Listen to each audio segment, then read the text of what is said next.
रात का वक्त था। बारिश बहुत तेज हो रही थी। विशाल आखिरी ट्रेन पकड़ने के लिए स्टेशन पे खड़ा था। स्टेशन लगभग पूरी तरह से खाली था। एक तरफ पुरानी घड़ी टिक टिक करती जा रही थी, तो दूसरी तरफ एक बूढ़ा आदमी प्लेटफॉर्म की बेंच पर अकेला बैठा था।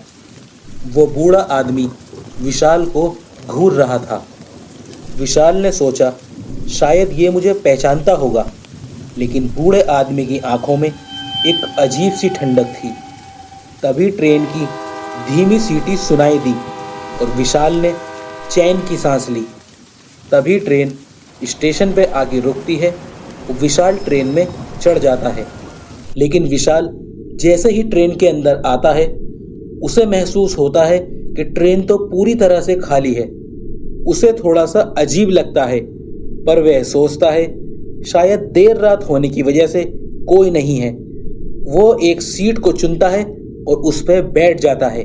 ट्रेन धीरे धीरे चलने लगती है और खिड़की के बाहर बारिश की बूंदें शीशे पर गिर रही थी और उन बूंदों की आवाज विशाल को शांत कर रही थी। तभी विशाल को यह महसूस होता है जैसे उसके पास कोई बैठा है, लेकिन उसके बराबर में कोई नहीं था। सीट बिल्कुल खाली थी। विशाल को ट्रेन का सफर थोड़ा अजीब लगने लगा।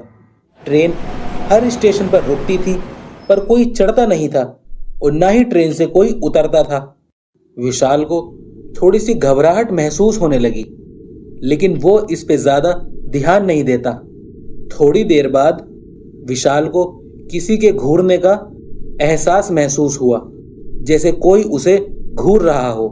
लेकिन इस बार विशाल ने घबराहट से दोनों तरफ देखा और इस बार भी दोनों तरफ कोई नहीं था। तभी ट्रेन की लाइट्स अचानक से टिमटिमाने लगती है और विशाल चौकन्ना हो जाता है। ट्रेन की लाइट्स टिमटिमाते हुए बंद हो जाती है और पूरी ट्रेन में हल्का सा अंधेरा हो जाता है और अंधेरे में विशाल को एक हल्की सी परछाई दिखाई देती है, जैसे कोई उसके सामने खड़ा हो। उसकी सांसें अचानक से तेज हो जाती हैं। तभी ट्रेन की लाइट्स फिर से जल उठती हैं और वो परछाई अचानक से गायब हो जाती है। विशाल हड़बड़ाता हुआ सीट से उठता है और ट्रेन के दूसरे डिब्बे में जाने लगता है, मगर ट्रेन का हर डब्बा खाली था। तभी अचानक से उसे ठंडी हवा के झोंके का एहसास होता है, जैसे कोई उसके पास से निकल के गुजरा हो। विशाल अब ट्रेन के पिछले हिस्से की ओर जाने लगता है। ट्रेन के अंदर अब विशाल को अजीब अजीब आवाज़ें सुनाई देती हैं, कभी किसी के धीमे बोलने की और कभी किसी के हंसने की। जैसे ही वह आगे बढ़ता है, वह देखता है कि किसी ने एक सीट पर कपड़ा और बैग रखा हुआ था। विशाल चारों तरफ देखता है, पर वहां कोई नहीं था। उसकी धड़कनें तेज हो जाती हैं। क्या कोई ट्रेन में उसके साथ था? ट्रेन एक बार फिर रुक जाती है। विशाल खिड़की से बाहर देखता है और इस बार स्टेशन पे हल्का सा अंधेरा छाया था। तभी वे अचानक से देखता है कि सफ़ेद साड़ी में एक औरत खड़ी थी, जैसे वह औरत किसी के इंतज़ार में खड़ी हो। विशाल गौर से उसकी आंखों की तरफ देखता है। उसे ऐसा महसूस होता है कि जैसे उसकी आंखें खाली हों और उसकी आत्मा कहीं खो गई हो। ये सब देखकर विशाल घबरा जाता है और खिड़की से पीछे हट जाता है और वापस अपनी सीट पे जाकर बैठ जाता है। अब ट्रेन फिर से चलने लगती है।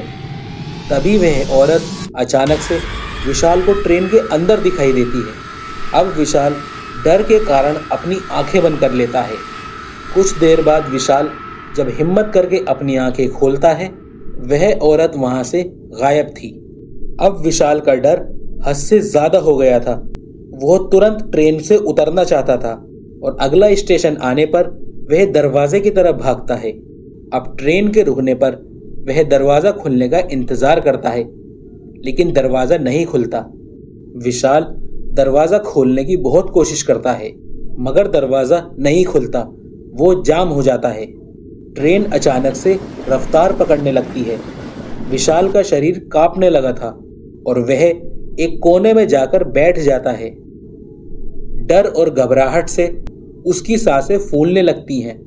अब विशाल को ऐसा लगता है कि ट्रेन कभी नहीं रुकेगी और वह कभी बाहर नहीं निकल पाएगा। कुछ देर बाद विशाल को किसी आदमी के चीखने की आवाज आती है। वह आवाज पीछे के डब्बे से आ रही थी। विशाल घबराता हुआ उस डब्बे की ओर बढ़ता है। जैसे ही वह उस डब्बे में पहुंचता है, सामने का मंजर देखकर विशाल बुरी तरह से घबरा जाता है।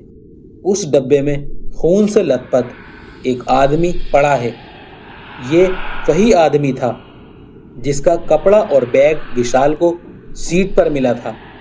तभी अचानक से ट्रेन रुक जाती है और फिर से विशाल दरवाजे की तरफ देखता है, लेकिन इस बार ट्रेन का दरवाज़ा खुल जाता है और विशाल हड़बड़ाते हुए ट्रेन के दरवाजे की तरफ भागता है और स्टेशन पर उतर जाता है। विशाल बहुत ज़्यादा घबराया हुआ और डरा हुआ था। तभी स्टेशन मास्टर उसे देखता है और उसके पास आता है और विशाल से पूछता है, तुम किस ट्रेन से उतरे हो?